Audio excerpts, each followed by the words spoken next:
Elections are the cornerstone of democracy. They give citizens the power to choose their leaders and influence policies. However, the way we vote can greatly affect the outcomes. Different voting systems can produce very different results, even with the same set of votes. Understanding how these systems work is crucial. It helps voters make informed choices and advocate for fairer elections. A well-informed electorate can push for changes that improve representation and fairness.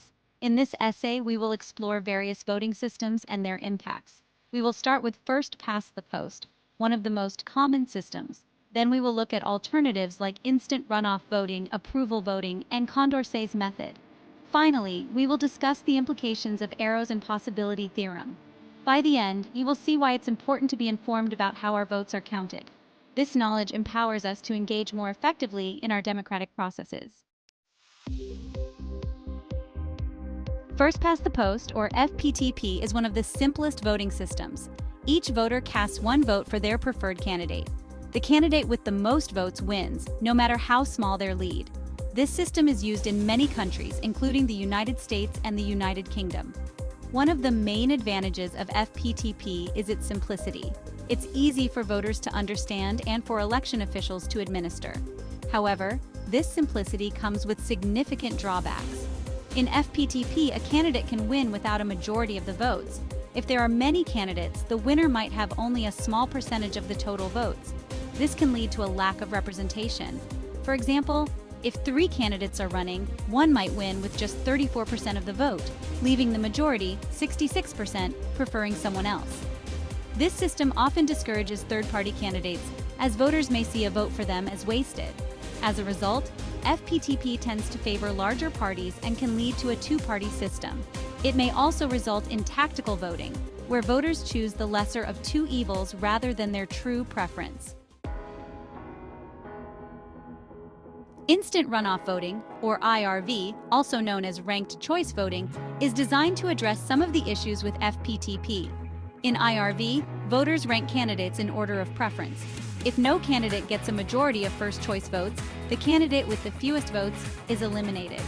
Votes for the eliminated candidate are then redistributed to the voters' next choices. This process continues until one candidate has a majority. IRV has several advantages over FPTP. It ensures that the winning candidate has broad support. Because voters can rank multiple candidates, they are less likely to feel their vote is wasted. This can encourage more candidates to run and give voters more choices. Another benefit of IRV is that it reduces negative campaigning. Candidates are incentivized to appeal to a broader audience, including the supporters of their opponents. This can lead to more positive and issue-focused campaigns. However, IRV is not without its challenges. It can be more complicated for voters to understand and for officials to administer. It also requires careful counting and tabulation, which can be time-consuming. Despite these hurdles, IRV has been adopted in several places and has shown promising results in creating fairer elections. Approval voting offers another alternative to FPTP. In this system, voters can vote for as many candidates as they approve of. Each vote counts equally, and the candidate with the most votes wins. This system is simple and can be implemented with minimal changes to existing ballot designs. One of the main advantages of approval voting is that it allows voters to support multiple candidates. This can prevent the spoiler effect, where a third-party candidate splits the vote and causes a less favored candidate to win. For example, if you like 2 candidates equally, you can vote for both without worrying about wasting your vote. Approval voting also encourages more honest voting. Voters can support their true preferences without strategic calculations.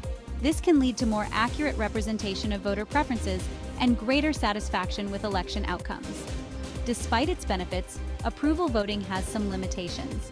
It does not ensure a majority winner, as a candidate could win with less than 50% of the vote. Additionally, it may not fully address the issue of negative campaigning, as candidates might still focus on securing their base rather than appealing to a broader audience.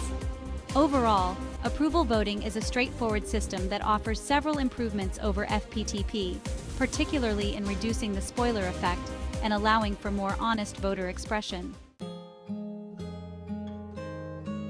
Section 5. Condorcet's method, the theoretical ideal. Condorcet's method is named after the French philosopher and mathematician Marie-Jean-Antoine Nicolas de Queretat, Marquis de Condorcet. In this system, an election is determined by comparing each candidate against every other candidate in a series of head-to-head matchups. The candidate who wins the most matchups is the Condorcet winner. One of the main appeals of Condorcet's method is its theoretical basis. It seeks to identify the candidate who would win against each of the other candidates in direct comparisons. This approach aligns with the idea of the will of the majority. Condorcet's method can lead to more representative outcomes. Since it considers voters' preferences in a comprehensive way, it often identifies a candidate with broad support. This can result in a more satisfactory election outcome for the majority of voters. However, Condorcet's method is complex and can be challenging to implement. It requires a detailed understanding of voter preferences and sophisticated tabulation. There is also the possibility of a Condorcet paradox, where no candidate is the clear winner because of cyclical preferences. For example, candidate A beats B, B beats C, but C beats A. Despite these challenges, Condorcet's method remains a valuable theoretical model for understanding voter preferences and the quest for representative democracy. Section 6. Arrow's Impossibility Theorem, the quest for perfection. In 1951, economist Kenneth Arrow introduced a groundbreaking idea known as Arrow's Impossibility Theorem. This theorem states that no voting system can perfectly translate individual preferences into a collective decision without violating certain fairness criteria. These criteria include non-dictatorship, unrestricted domain, independence of irrelevant alternatives, and Pareto efficiency. Arrow's theorem has profound implications for the search for the perfect voting system. It suggests that all voting systems have inherent limitations and trade-offs. No system can perfectly capture the diverse preferences of voters while meeting all fairness criteria. This revelation is crucial for understanding the complexities of electoral systems. It helps explain why different systems have different strengths and weaknesses. For example, while IRV and Condorcet's method address some issues of FPTP, they have their own limitations and complexities. Arrow's theorem also underscores the importance of ongoing research and experimentation in voting systems. By understanding the trade-offs, we can design systems that best fit the specific needs and values of different communities. Ultimately, Arrow's impossibility theorem reminds us that the quest for a perfect voting system is a challenging but essential endeavor. It encourages us to critically evaluate and continually improve our electoral processes. Section 7. Real-world implications. How voting systems shape elections. The choice of voting system has significant real-world implications. Different systems can lead to different outcomes, even with the same set of votes. This can affect the representation, satisfaction, and stability of governments. For example, the FPTP system often results in a two-party system, as seen in the United States and the United Kingdom. This can limit voter choice and lead to polarized politics. In contrast, systems like IRV and approval voting can encourage more candidates and diverse viewpoints. The impact of voting systems can also be seen in voter behavior. In FPTP, voters may feel compelled to vote strategically rather than honestly. This can lead to dissatisfaction and a sense of disenfranchisement. Alternative systems like IRV and approval voting can mitigate these issues by allowing voters to express their true preferences without fear of wasting their vote. Furthermore, the choice of voting system can influence political stability.